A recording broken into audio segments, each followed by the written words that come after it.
이 시간 하나님께서 저희에게 주신 말씀은 구약성경 요엘서 3장 9절로 21절까지의 말씀입니다. 요엘서 3장 9절로 21절까지의 말씀은 구약성경 1274쪽에 있습니다. 1274쪽 요엘서 3장 9절로 21절까지의 말씀입니다.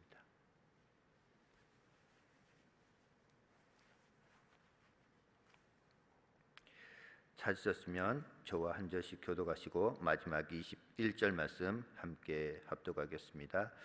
너희는 모든 민족에게 이렇게 널리 선포할지어다. 너희는 전쟁을 준비하고 용사를 격려하고 병사로 가까이 나와서 올라오게 할지어다.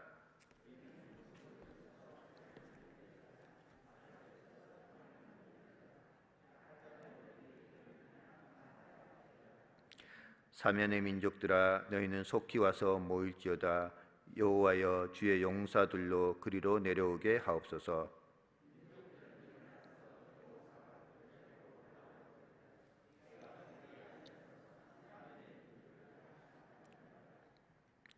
너희는 낯을 쓰라. 곡식이 익었도다. 와서 밟을지어다. 포도주 틀이 가득히 차고 포도주 독이 넘치니 그들의 악이 금이로다.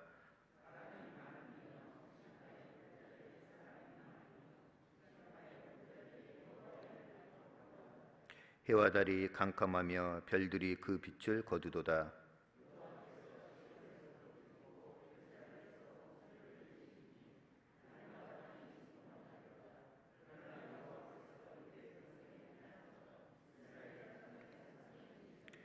그런즉 너희가 나는 내 성산 시온에 사는 너희 하나님 여호와인 줄 알 것이라. 예루살렘이 거룩하리니 다시는 이방 사람이 그 가운데로 통행하지 못하리로다.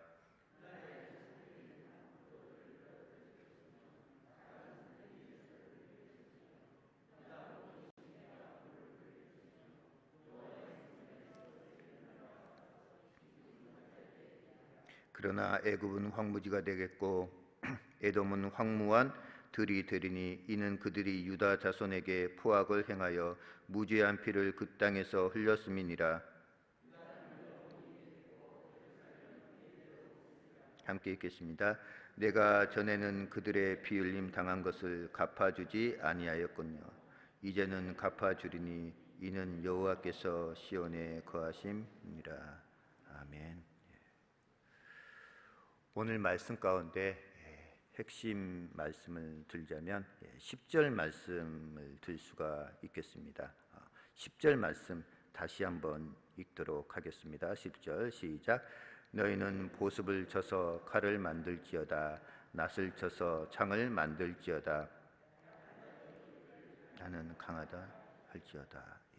여기에서 중요한 것은 하반절 말씀에 보면 약한 자도 이르기를 나는 뭐하다고 할지라고요. 강하다. 사도 바울이 자신에게 있었던 육체의 가시를 없애달라고 하나님께 3번 간절히 기도하였을 때 하나님께서 이 사도 바울에게 주신 기도의 응답은 내 은혜가 내게 족하다. 내가 약한 데서 강하게 될 것이다 라고 말씀하고 있습니다. 많은 사람들이 나는 약하다라고 생각을 합니다. 나는 연약하다라고 생각하는데 예수님께서도 말씀하셨죠. 이 보배, 질그릇 같은 이 그릇에 보배 대신 예수 그리스도를 담으면 최고의 것을 가지고 있는 것입니다. 나는 비록 연약하고 나는 비록 약하지만 나와 함께 하시는 예수 그리스도를 의지해서 나는 강하다라고 할 수가 있다라는 것이죠. 이 요엘서에서 가장 많이 등장하는 단어 가운데 하나가 여호와의 날이라고 그랬습니다. 구약성경 전체에 16번 나오는데 이 요엘서에만 5번이 등장한다라고 말씀하고 있는데요. 그만큼 여호와의 날이 중요하게 언급되고 있는데 이 여호와의 날에는 2가지 특성이 있습니다. 하나는 전쟁과 심판의 날을 경고하는 것이고 또 하나는 그 여호와의 날이 믿지 않는 사람들, 우상 숭배하는 자들, 여호와를 대적하는 자들에게는 심판과 전쟁의 날을 선포하는 날이 되지만 예수 그리스도를 잘 믿고 하나님께 회개하고 돌아오는 자들에게 이 여호와의 날은 구원과 회개와 회복의 날이라는 사실입니다. 마찬가지로 10절에서는 너희는 보습을 쳐서 칼을 만들고 낫을 쳐서 창을 만들지어다. 전쟁을 준비하라 라는 것이죠. 그러나 14절 이후부터는 하나님께서 다시금 예루살렘을, 유다를 회복하신다라는 내용이 나오고 있습니다. 이 요엘서의 역사적 배경을 조금 이해할 필요가 있는데요. 역사적 배경 가운데는 두 가지 견해가 있습니다. 하나는 이 요엘서가 쓰여진 시대를 북이스라엘, 아직도 남유다도 멸망하기 이전 BC 800년대로 보고 있는 겁니다. 다시 말씀드리자면 남유다의 8번째 왕인 요아스 통치 초기 시대로 보는 것입니다. 이 당시에는 우상 숭배가 만연했습니다. 특별히 요엘서 1장에 보면 왕에 대한 언급이 전혀 있지 않았습니다. 또 두 번째 견해는 다 멸망하고 바벨론 포로기 이후에 쓰여졌다 하는 견해가 있는데, 두 가지 다 견해가 있기 때문에 어느 시대에 쓰여졌는지는 정확히 알 수가 없습니다. 그러나 중요한 것은 이 요엘 선지자가 여호와의 날, 메시아의 날을 강조하고 있다라는 것이죠. 앞장에서 메뚜기 때문에 심한 고통을 겪었습니다. 이스라엘 백성들이. 그렇게 시작된 선지자의 외침이 여호와의 영광의 날을 선포함으로 이제 마감이 되어가고 있습니다. 그래서 이 여호와의 날에는 이 땅의 모든 악들이 사라지고 온전한 살롬, 평화의 상태가 이루어질 것을 오늘 본문은 말씀해주고 있습니다. 그래서 오늘 본문에서 첫 번째로 강조되고 있는 내용은 시온과 예루살렘이 중요하게 표현되고 있다라는 내용인데요. 자, 우리 16절 말씀 같이 한번 읽도록 하겠습니다. 본문 16절입니다. 시작. 여호와께서 시온에서 부르짖고 예루살렘에서 목소리를 내시리니 하늘과 땅이 진동하리로다. 그러나 여호와께서 그의 백성의 피난처 이스라엘 자손의 산성이 되시리로다. 여호와 하나님께서 거하시는 산을 흔히 구약 성경에서 많이 시온산이라고 명칭을 칭하고 있습니다. 또한 예루살렘, 이 예루살렘은 가나안의 7족속 가운데 여부스 족속이 살고 있었던 지역이었습니다. 이 예루살렘 신의 도성이라고 합니다. 다윗 왕 시대에 요압 장군이 이 여부스 족속을 쳐부수고 이 예루살렘 성을 다윗과 함께 정복을 했습니다. 그 뒤로 이 예루살렘이 시온성, 다윗성이라는 명칭으로 바뀌게 되었고 하나님의 임재의 상징으로 자리 잡게 되었습니다. 그 이전에는 가나안 족속, 여부스 족속, 이방 땅에 속한 예루살렘이었지만 다윗이 정복하고 난 다음에 그 명칭을 바꾸어서 시온성, 다윗성이라고 개명한 이후로부터 그 성이 바로 하나님의 임재의 상징이 되었다라는 사실입니다. 바로 하나님이 거하시는 곳이 어디십니까? 바로 예루살렘과 시온입니다. 그래서 21절 말씀은 이는 여호와께서 시온에 거하심이니이다 라고 선언하고 있고 17절 상반절 말씀은 너희가 내 성산 시온에 사는 너희 하나님 여호와인 줄 알 것이라 라고 말씀하고 있습니다. 이 요엘의 이름의 뜻은 여호와는 하나님이시다라는 뜻을 가지고 있다고 말씀을 드렸었습니다. 요엘서 전체적인 내용을 고려해 볼 때 하나님께서는 너희가 지금 전쟁을 선포하고 있지만 하나님께서 너희에게 전쟁을 선포하고 있지만 너희가 이제라도 울며 금식하며 회개하며 하나님께로 돌아오면 하나님께서는 뜻을 돌이켜서 재앙을 내리지 아니하시겠다라고 말씀하고 있습니다. 그 내용이 12절 요엘서 2장 12, 13절인데요. 자, 12, 13절 요엘서 2장 12, 13절 우리 같이 한 목소리로 읽도록 하겠습니다. 요엘서 2장 12, 13절입니다. 시작. 여호와의 말씀에 너희는 이제라도 금식하며 울며 애통하고 마음을 다하여 내게로 돌아오라 하셨나니 너희는 옷을 찢지 말고 마음을 찢고 너희 하나님 여호와께로 돌아올지어다. 그는 은혜로우시며 자비로우시며 노하기를 더디하시며 인애가 크시사 뜻을 돌이켜 재앙을 내리지 아니하시나니. 요 하나님의 말씀에 지금 전쟁이 선포됐고 지금 심판 경고가 선포되었지만 너희가 지금이라도 늦지 않았다, 지금이라도 금식하며 애통하고 마음을 다하여서 나 여호와 하나님께로 돌아오기만 한다면 내가 뜻을 돌이켜서 너희에게 내리겠다라고 경고한 이 멸망 전쟁을 거두겠다라는 것입니다. 지금도 늦지 않았습니다. 혹시 잘못된 길을 가고 있다라고 한다면 우리는 하루속히 하나님께로 돌아와야 한다라는 것이죠. 하나님께서는 말씀합니다. 그런데 너희가 회개할 때 그냥 겉모양만 회개하는 것이 아니라, 옷만 찢는 겉모양만 회개하는 것이 아니라 진실과 정성으로 회개하라라고 말씀하고 있습니다. 그것이 13절 말씀에 옷만 찢지 말고 너희 마음을 찢고 여호와께로 돌아오라라고 말씀하고 있습니다. 두 번째는 자녀의 특권이 강조되고 있습니다. 이 에돔의 조상은 야곱의 형이었던 에서였습니다. 에서는 야곱의 형이었습니다. 그런데 BC 586년에 바벨론에 의해서 유다와 예루살렘이 함락될 때 에돔은 기뻐하며 바벨론과 함께 예루살렘을 약탈했습니다.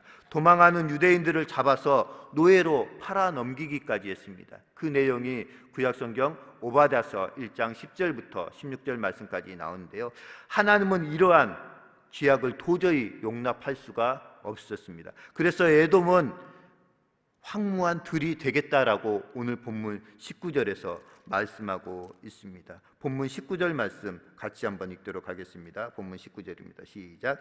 그러나 애굽은 황무지가 되겠고 에돔은 황무한 들이 되리니 이는 그들이 유다 자손에게 포악을 행하여 무지한 피를 그 땅에서 흘렸음이니라.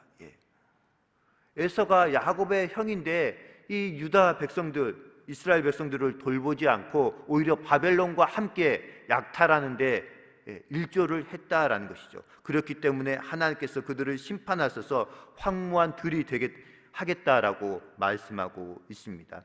창세기 12장 3절에서 하나님은 아브라함에게 다음과 같이 말씀하셨습니다.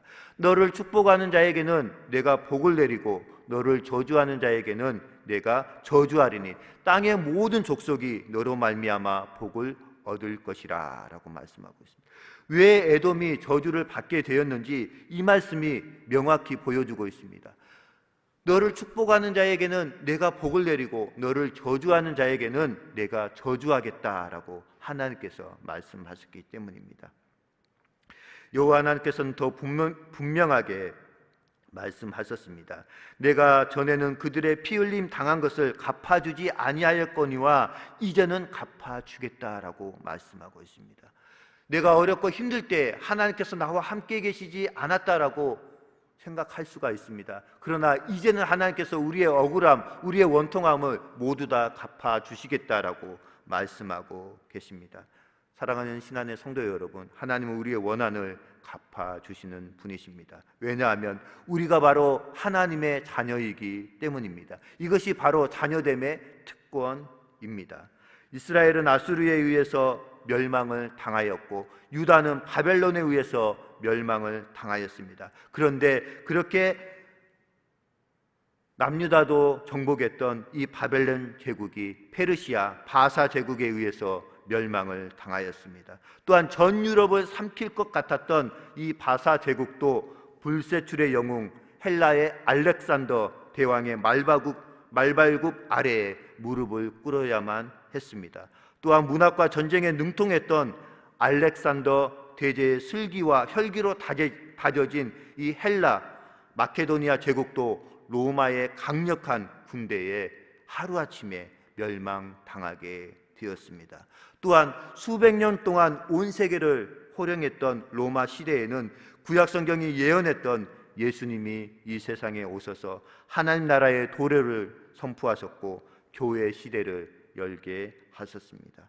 2000년의 교회 시대에도 수많은 나라들이 등장하고 세상을 호령하다가 역사 속으로 사라지는 경험들을 많이 하였습니다. 그러나 예수님이 선포하신 하나님 나라는 단 한 번도 사라진 적이 없고 앞으로도 영원할 것이라 라고 오늘 본문은 말씀하고 있습니다. 왜냐하면 그 나라의 왕이 살아계신 하나님의 아들 예수 그리스도이시기 때문입니다. 예수님은 마지막 심판 때가 임할 것을 우리에게 말씀해 주셨습니다. 또한 그 말씀을 믿고 그날을 예비하라라고 선포하셨습니다. 오늘 본문은 그 마지막 때에 관한 약속의 말씀입니다. 이제 좀 더 구체적으로 오늘 본문 내용을 통해서 우리에게 말씀해 주시는 하나님의 두 가지 음성을 듣기를 원합니다. 첫 번째로 하나님께서 우리에게 말씀하신 내용은 하나님은 교회를 통해서 부르짖으신다라는 사실입니다. 요엘 선지자는 16절 말씀에서 이렇게 말씀합니다.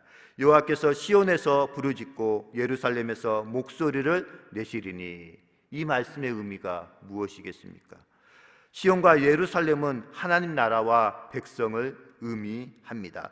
거룩한 땅, 하나님이 다스리는 영역을 예루살렘과 시온으로 표시하고 있습니다.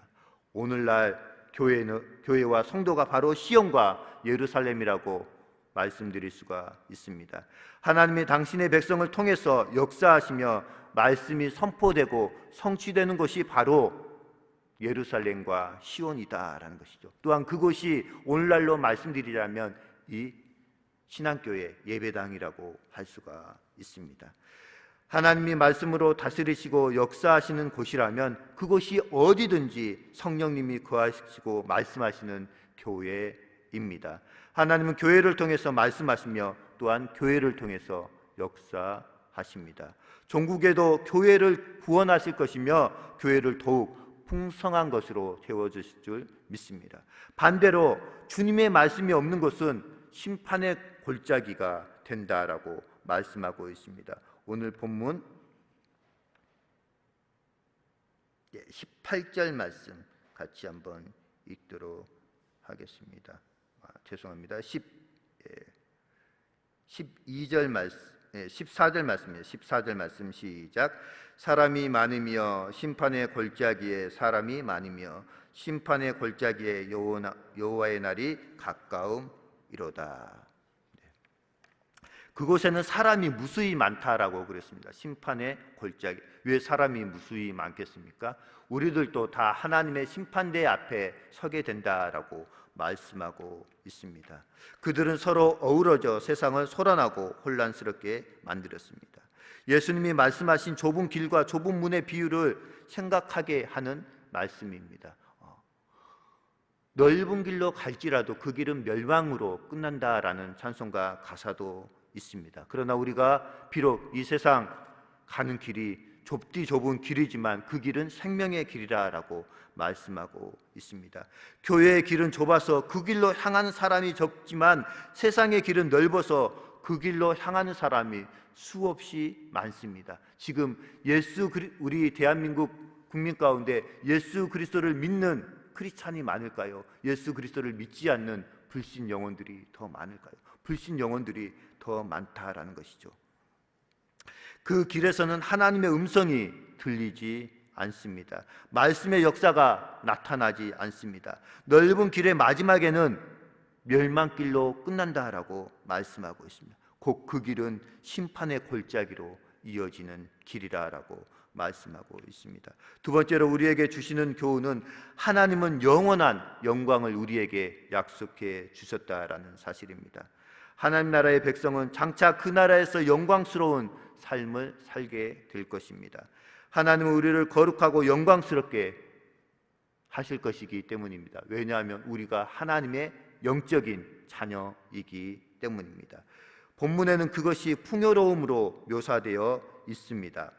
포도주와 젖이 풍족하고 모든 시내에 물이 흐를 것이다 라고 오늘 본문 18절 말씀에서 말씀하고 있습니다. 특별히 여호와의 성전에서 흘러나온 샘이 골짜기를 가득하게 메울 것이다 라고 말씀하고 있습니다.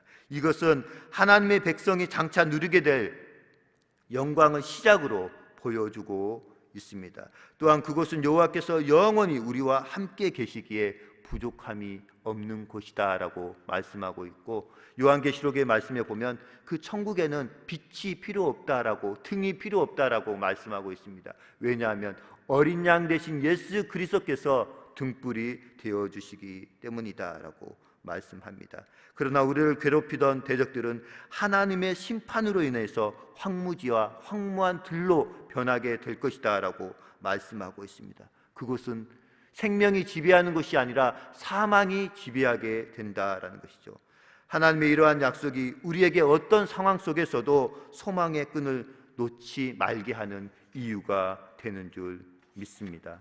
사랑하는 신안의 성도 여러분, 우리 심령에 주님의 말씀이 울리고 있기에 우리가 시온이요 예루살렘인 줄 믿습니다. 이 시온과 예루살렘은 하나님이 거하시고 하나님이 다스리는 장소라고 말씀을 드렸습니다.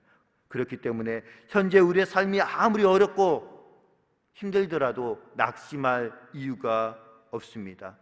왜?